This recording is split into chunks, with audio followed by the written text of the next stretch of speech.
Quand vous pensez au Canada, qu'est-ce qui vous vient à l'esprit?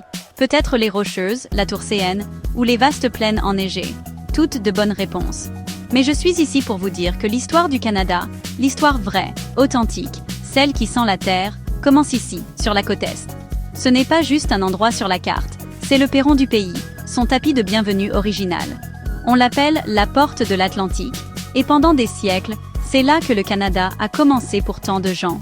C'est là que les navires sont arrivés pour la première fois, où les cultures se sont rencontrées et où les fondations de cette nation ont été posées. Un village de pêcheurs et une côte sauvage, à la fois. C'est un endroit qui semble à la fois ancien et nouveau. Mon propre voyage a commencé ici. J'ai atterri avec une valise pleine d'attentes et une carte qui me semblait bien trop grande. Je m'attendais à de la politesse, du sirop d'érable, et peut-être une rencontre avec un orignal si j'avais de la chance. Ce que j'ai trouvé était bien plus profond. La porte de l'Atlantique n'est pas juste 4 provinces. Terre-Neuve et Labrador. L'île du Prince-Édouard. La Nouvelle-Écosse et le Nouveau-Brunswick. C'est un état d'esprit. C'est l'odeur des embruns dans l'air, le son d'un violon qui joue dans un pub, et l'incroyable chaleur des gens qui appellent cet endroit leur chez-soi. C'est le premier chapitre de l'histoire canadienne. Et pour vraiment comprendre ce pays, il faut commencer par le début. Cette région est l'encre historique du Canada. Avant qu'il n'y ait un Canada, il y avait des postes de pêche à Terre-Neuve, des colonies françaises en Acadie et des forts britanniques à Halifax. C'est ici que les peuples autochtones, comme les Micmacs, les Wolastoqiyik et les Beothuk, ont vécu pendant des milliers d'années, leurs histoires tissées dans le tissu même de la terre et de la mer. Puis vinrent les Européens, les Vikings, les Français, les Anglais, les Irlandais, les Écossais, tous arrivant sur ces rives, apportant leurs espoirs, leurs conflits et leur culture. Se promener dans ces provinces, c'est comme tourner les pages d'un livre d'histoire, mais un livre vivant, où chaque falaise, crique et rue pavée a une histoire à raconter. Alors, pourquoi est-ce important pour un nouvel arrivant aujourd'hui, en 2025? C'est important parce que l'esprit de la porte de l'Atlantique est l'esprit du Canada dans sa forme la plus pure. Il s'agit de résilience, de communauté, et de se faire une vie dans un endroit qui peut être à la fois beau et impitoyable. Il s'agit de voisins qui s'entraident pendant les hivers rigoureux et qui célèbrent ensemble pendant les étés magnifiques. Comprendre cette région vous aide à comprendre les valeurs qui ont bâti cette nation. L'importance du patrimoine, la force trouvée dans la diversité et le lien indéfectible entre les gens et le monde naturel. C'est l'endroit parfait pour commencer votre propre histoire canadienne. On ne peut pas parler du Canada atlantique sans parler de l'océan. Ce n'est pas seulement une toile de fond, c'est le personnage principal de l'histoire. L'océan Atlantique dicte tout ici. La météo, l'économie, la nourriture, la culture et même la façon dont les gens parlent. Pour les 4 provinces de la porte, la mer est une pourvoyeuse, un défi et une compagne constante. Elle a façonné le littoral en un chef-d'œuvre de falaises déchiquetées, de plages de sable et de criques cachées. Elle a donné naissance à des industries comme la pêche et la construction navale, qui ont fait vivre des familles ici pendant des générations. L'océan est dans leur sang. Vivre au bord de la mer crée un type de personne unique. Il y a une résilience, une certaine ténacité, qui vient du fait d'affronter les tempêtes de l'Atlantique Nord. Mais il y a aussi un profond respect et une connexion profonde, presque spirituelle, avec l'eau. Je l'ai vu dans les yeux d'un pêcheur de Lunenburg, en Nouvelle-Écosse, alors qu'il réparait ses filets, ses mains racontant l'histoire d'une vie passée en mer. Je l'ai entendu dans les chansons chantées dans les cuisines de Terre-Neuve, des récits de naufrages et de prises abondantes, d'amour perdu et de fortune trouvée sur les vagues. Le rythme de l'océan devient le rythme de la vie elle-même. L'influence de l'océan est partout où l'on regarde. La cuisine témoigne de sa générosité. Homards, frais, pétoncles, moules et, bien sûr, morues. Chaque ville semble avoir sa propre recette secrète de fish and chips, chacune prétendant être la meilleure. L'architecture, elle aussi, est façonnée par la mer. Les phares s'adressent comme des sentinelles stoïques sur les pointes balayées par le vent, leurs faisceaux traversant le brouillard pour guider les marins vers leur foyer.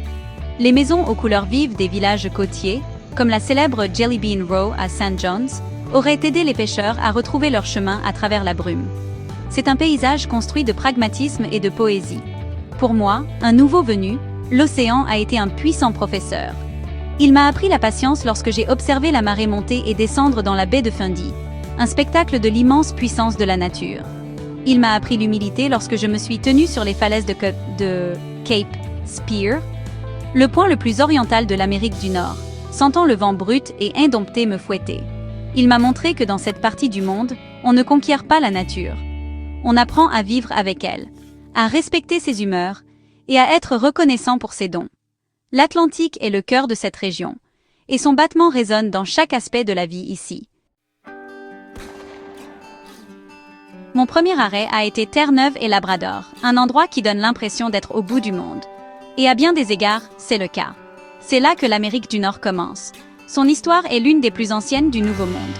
Des siècles avant Christophe Colomb, les Vikings ont débarqué à Lance aux Meadows, un site classé au patrimoine mondial de l'UNESCO. En me promenant parmi les huttes de tourbe reconstruites, je pouvais presque entendre les échos de leur saga nordique.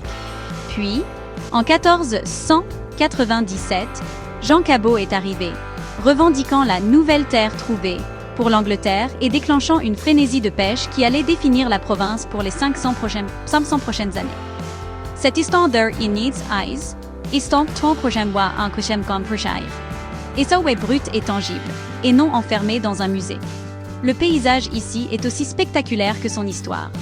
La province est un chef-d'œuvre accidenté de fjords, de landes et de falaises imposantes sculptées par d'anciens glaciers. J'ai parcouru les sentiers du parc national du Gros Morne, un autre site de l'UNESCO, où l'on peut littéralement marcher sur le manteau terrestre. Des roches qui étaient autrefois profondément enfouies sous le plancher océanique, maintenant poussées vers le haut pour que tous puissent les voir. C'est une leçon de géologie à grande échelle. Et puis, il y a les icebergs. Au printemps, ces majestueux géants vieux de 10 000 ans. Non, descendent du coin Groenland, un défilé de sculptures gelées dérivant devant les villages côtiers. C'est un spectacle qui vous laisse sans voix. Les symboles de cette province sont aussi uniques que ses habitants. La fleur provinciale est la sarracénie, une plante carnivore qui prospère dans les tourbières et les marais. Un symbole parfait pour un endroit magnifique mais robuste. L'oiseau provincial est le macaremoine, avec son bec coloré et sa démarche comique, un résident bien aimé des falaises côtières. Et bien sûr, il y a le Terre-Neuve, un gentil géant connu pour sa capacité à nager et ses instincts de sauvetage, un véritable reflet de l'esprit serviable et résilient des gens. Ces symboles ne sont pas seulement des images sur un drapeau, ils font partie de l'identité de la province. S'il y a une chose à retenir de Terre-Neuve et Labrador, c'est l'esprit de ses habitants. Les Terre-Neuviens sont réputés pour leur hospitalité, leur dialecte unique et leur incroyable sens de l'humour. Une tradition pour les nouveaux venus est le Screech-In, une cérémonie qui implique un verre de rhum Screech de Terre-Neuve, une courte récitation et un baiser à une morue. Cela semble bizarre, et ça l'est, mais c'est un accueil hilarant et chaleureux dans la communauté. C'est un rappel que dans cet endroit sauvage et magnifique, la connexion et le rire sont les monnaies les plus précieuses. Après le drame sauvage de Terre-Neuve arrivé à l'île du Prince-Édouard, c'était comme entrer dans un paysage paisible, digne d'un livre de contes. On l'appelle l'île douce, et ce nom lui va à merveille. La province est un patchwork de collines verdoyantes, de terres rouges riches et de plages de sable immaculé. C'est un endroit qui semble avancer à un rythme plus lent, plus délibéré. L'histoire de l'île est profondément liée à l'agriculture et à la mer. Mais c'est aussi le berceau du Canada, dans un sens politique. En 1864, la conférence de Charlottetown s'est tenue ici, la première réunion qui a conduit à la création du pays, en 1867. Province House se dresse comme un fier monument à ce moment crucial. La plus grande célébrité de l'île est cependant littéraire. C'est le foyer d'Anne de Green Gables, le roman adoré de Lucy Maud Montgomery. Visiter le site patrimonial de Green Gables, à Cavendish, c'était comme marcher dans les pages du livre. J'ai vu la ferme blanche avec ses boiseries vertes, j'ai parcouru les chemins du bois hanté, et j'ai ressenti la magie qui a captivé des millions de lecteurs à travers le monde. Le paysage de l'île du Prince-Édouard n'est pas seulement un décor, c'est un personnage dans l'une des histoires les plus chéries du monde. La beauté naturelle de l'île est douce mais profonde, des sables chantant de Bass Head aux spectaculaires falaises rouges de la côte nord. Les symboles de l'île du Prince-Édouard reflètent sa nature douce. La fleur provinciale est le sabot de Vénus, une orchidée délicate et rare qui pousse dans les forêts de l'île. L'oiseau provincial est le geai bleu, un oiseau intelligent et vibrant qui ajoute une touche de couleur au paysage. Le tartan officiel de l'île, avec ses nuances de rouge, de vert et d'or, représente la terre rouge, les champs verts et le soleil qui bénit l'île. Ces symboles brossent le tableau d'un endroit à la fois beau et nourrissant, une petite province avec un grand cœur. Pour les nouveaux arrivants, l'île du Prince-Édouard est une leçon sur la beauté de la communauté et la puissance d'une vie tranquille et bien vécue. L'île est célèbre pour ses célides, des rassemblements communautaires avec de la musique, de la danse et des contes. J'en ai visité un dans une petite salle communautaire, et en quelques minutes, je me suis sentie faire partie de la famille. Les gens partagèrent des histoires, jouaient du violon et dansaient avec une joie contagieuse. Ce que vous devez retenir de l'île du Prince-Édouard, c'est ceci. De grandes choses peuvent venir de petits endroits. C'est une île qui a donné son départ au Canada et a donné au monde l'un de ses personnages les plus aimés, tout en conservant son charme paisible et accueillant. Ensuite, je me suis retrouvée en Nouvelle-Écosse, une province dont le nom signifie Nouvelle-Écosse, et dont la devise est « le terrain de jeu océanique du Canada ». Les deux sont incroyablement appropriés. L'influence écossaise est partout, du son des cornemuses résonnant à travers les hautes terres du Cap-Breton au tartan vibrant porté avec fierté. Mais cette province est aussi un poids lourd historique. Halifax, sa capitale, possède l'un des plus grands ports naturels du monde, ce qui en a fait un centre stratégique militaire et maritime pendant des siècles. J'ai marché le long du front de mer et visité le quai 21, la porte d'entrée au Canada pour plus d'1 million d'immigrants entre 1928 et 1971. C'était un puissant rappel que pour tant de gens, le rêve canadien a commencé ici même. Les merveilles naturelles de la Nouvelle-Écosse sont à couper le souffle, surtout le long de la mondialement célèbre piste Cabot. Conduire sur cette route sinueuse à travers le parc national des Hautes-Terres du Cap-Breton est une expérience inoubliable. La route s'accroche au flanc de la montagne, offrant des vues imprenables sur l'océan d'un côté et des collines luxuriantes et boisées de l'autre. À l'autre bout de la province, la baie de Fundy possède les marées les plus hautes de la Terre. Regardez l'eau se retirer sur des kilomètres à marée basse, exposant le fond marin, puis revenir en force des heures plus tard, est un spectacle de la puissance de la nature qui est tout simplement impressionnant. C'est un endroit où la terre et la mer sont dans une danse constante et dramatique. Les symboles de la Nouvelle-Écosse sont profondément liés à son patrimoine maritime. La fleur provinciale est l'épigée rampante, l'une des premières fleurs à apparaître après le long hiver. Un symbole de résilience et de nouveau départ. L'oiseau provincial est le balbuzard pêcheur, un magnifique oiseau de proie qui construit ses nids près de l'eau et est un maître pêcheur, représentant parfaitement la relation de la province avec la mer. Le tartan provincial, avec ses bleus, ses verts et ses blancs, reflète les couleurs de l'océan, des forêts et des vagues. Ces symboles célèbrent une province qui est éternellement liée à l'eau qui l'entoure. Que devrait retenir un nouveau venu de la Nouvelle-Écosse? Retenez son histoire d'accueil et sa culture vibrante. C'est une province qui sait faire la fête. Le Festival international Celtic Colors au Cap-Breton est une célébration de 9 jours de musique et de culture qui attire des artistes et des visiteurs du monde entier. Mais il ne s'agit pas seulement de grands festivals. Il s'agit de la musique qui s'échappe des pubs d'Halifax, des fruits de mer frais, servis dans les restaurants en bord de mer, et des histoires partagées par les habitants. La Nouvelle-Écosse ressemble au cœur de la passerelle de l'Atlantique, un endroit où l'histoire, la culture et la beauté naturelle époustouflante se rejoignent en parfaite harmonie.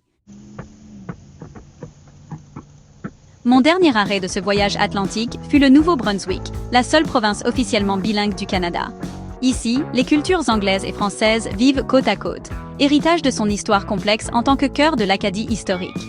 Cette dualité est une partie essentielle de son identité, créant une tapisserie culturelle vraiment riche. La province est connue comme la province pittoresque pour ses magnifiques paysages, mais honnêtement, on pourrait tout aussi bien l'appeler la province des rivières. De puissantes rivières comme le fleuve Saint-Jean et la Miramichi ont façonné la terre et la vie des gens ici pendant des millénaires, servant d'autoroute pour les peuples autochtones, les premiers colons et l'industrie forestière. Les merveilles naturelles du Nouveau-Brunswick sont définies par l'eau sous ses formes les plus spectaculaires. L'attraction vedette est la baie de Fundy, qu'elle partage avec la Nouvelle-Écosse. J'ai visité les rochers Hopewell, aussi connus sous le nom de rochers en peau de fleurs, à marée basse et j'ai marché sur le fond marin parmi ces formations géantes sculptées par l'eau. 6 heures matin, 6 heures plus tard, je suis revenu les voir transformées en petites îles, le niveau de l'eau ayant monté d'incroyables 16 mètres. C'est une horloge naturelle d'une échelle immense. La province possède également de vastes forêts intactes, ce qui en fait un paradis pour la randonnée, le camping et l'appréciation du côté plus tranquille de la nature. Les symboles du Nouveau-Brunswick témoignent de son patrimoine forestier et fluvial. La fleur provinciale est la violette pourpre, une fleur délicate qui pousse dans les forêts de la province. L'oiseau provincial est la mésange à tête noire, un petit oiseau robuste qui reste pendant les hivers rigoureux, symbole d'endurance et de gaieté. Le tartan de la province présente des couleurs représentant les forêts, les rivières et la loyauté de ses premiers colons. Ces symboles relient la province à ses ressources naturelles et au caractère résilient de ses habitants, à la fois les loyalistes anglophones et les Acadiens francophones. Pour un nouvel arrivant, le Nouveau-Brunswick offre une leçon vivante d'harmonie canadienne. La culture acadienne est vibrante et fière, surtout pendant le Tintamarre, qui fait partie des célébrations de la fête nationale de l'Acadie le 15 août. Les gens défilent dans les rues, vêtus du bleu, du blanc et du rouge du drapeau acadien, faisant le plus de bruit possible avec des casseroles, des poêles et des klaxons pour célébrer leur survie et leur vitalité culturelle. Ce qu'il faut retenir du Nouveau-Brunswick, c'est son mélange unique de cultures et son lien puissant avec la forêt et la mer. C'est un endroit où 2 langues et 2 histoires se sont unies pour créer une seule et belle province. En repensant à mon voyage à travers la porte de l'Atlantique, je réalise que j'ai trouvé plus que de beaux paysages et une histoire intéressante. J'ai trouvé un certain esprit, un mode de vie unique à ce coin du Canada. C'est un esprit bâti sur une fondation de travail acharné, de résilience et un sens profond et inébranlable de la communauté. Dans un monde qui semble souvent pressé et déconnecté, la côte Est vit à un rythme différent. Les gens prennent le temps de parler, d'écouter et de s'entraider. C'est un endroit où un étranger n'est qu'un ami que vous n'avez pas encore rencontré. Une leçon que j'ai apprise encore et encore. Cet esprit est né d'une histoire partagée de défis relevés ensemble. Que ce soit en survivant à un hiver brutal, en endurant l'effondrement de la pêche à la morue, ou en reconstruisant après une tempête, les Canadiens de l'Atlantique ont toujours compté les uns sur les autres. J'ai vu cela dans les soupers communautaires, les kitchen parties, et le simple fait qu'un voisin déneige une allée sans qu'on le lui demande. Ce sens de l'interdépendance crée un lien puissant qui est palpable, même pour un visiteur. C'est un rappel que la force ne vient pas seulement de la ténacité individuelle, mais des liens que nous forgeons avec ceux qui nous entourent. Le lien avec la terre et la mer est également central à cet esprit. Les gens ici ne vivent pas seulement sur la terre, ils en font partie. Ils connaissent le nom des criques, les motifs des marées et les secrets de la forêt. Cette relation profonde favorise un sens de la gérance et du respect du monde naturel. C'est quelque chose qui peut se perdre dans la vie des grandes villes, mais ici, c'est essentiel. Cela vous apprend à apprécier les petites choses. Le goût d'une mûre sauvage, le son des vagues s'écrasant sur le rivage, la vue de la voie, lactée, dans un ciel nocturne clair. En tant que nouvel arrivant au Canada, ce voyage a été la meilleure introduction que je pouvais espérer. Il m'a appris que le Canada n'est pas un monolithe. C'est un ensemble de régions distinctes, chacune avec sa propre histoire, son propre caractère et sa propre âme. La porte de l'Atlantique m'a montré les racines du pays. Elle m'a montré un mode de vie qui valorise les gens plus que les possessions, la communauté plus que la compétition, et la résilience plus que la facilité. Cet esprit est un cadeau, et c'est celui qui a profondément façonné ma compréhension de ce que signifie être Canadien. C'est l'esprit de la première poignée de main, du premier accueil et du premier foyer. Chaque endroit a ses symboles, mais au Canada atlantique, ces symboles semblent particulièrement significatifs. Ce ne sont pas de simples logos sur un site web gouvernemental. Ils sont tissés dans la vie quotidienne et l'identité des gens. Prenez les tartans, par exemple. Chacune des 4 provinces a son propre tartan officiel, un motif de bandes colorées entrecroisées. Ceux-ci ne sont pas seulement destinés au kilt de cérémonie. Vous les voyez sur des écharpes, des couvertures et des chapeaux. Un signe visible de fierté provinciale. Les couleurs sont soigneusement choisies pour représenter le paysage. Le bleu de la mer, le vert des forêts, le blanc de la neige et le rouge du sol. Les fleurs et les oiseaux provinciaux sont aussi plus que de simples détails. la fleur de mai en Nouvelle-Écosse, la sarracénie à Terre-Neuve, la violette pourpre au Nouveau-Brunswick et le sabot de Vénus à l'île du Prince-Édouard sont toutes des plantes indigènes qui témoignent de l'environnement naturel unique de chaque province. Elles symbolisent la résilience, la beauté et un lien profond avec la terre.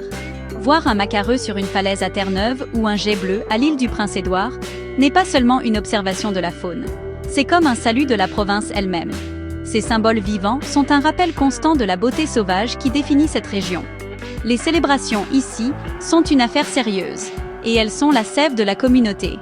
Les festivals ne sont pas seulement pour les touristes, ils sont pour les habitants, une chance de se réunir et de célébrer leur culture commune.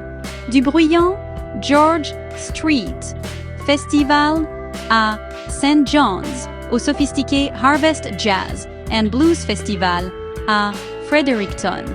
Ces événements sont des expressions de joie pure. La musique est centrale. Les violons, les guitares et les accordéons sont la bande-son de la côte Est. Et la musique raconte des histoires de la mer, d'amour, de difficultés et de foyer. C'est une culture que l'on peut entendre et sentir. Pour un nouvel arrivant, participer à ces traditions est le moyen le plus rapide de se sentir connecté.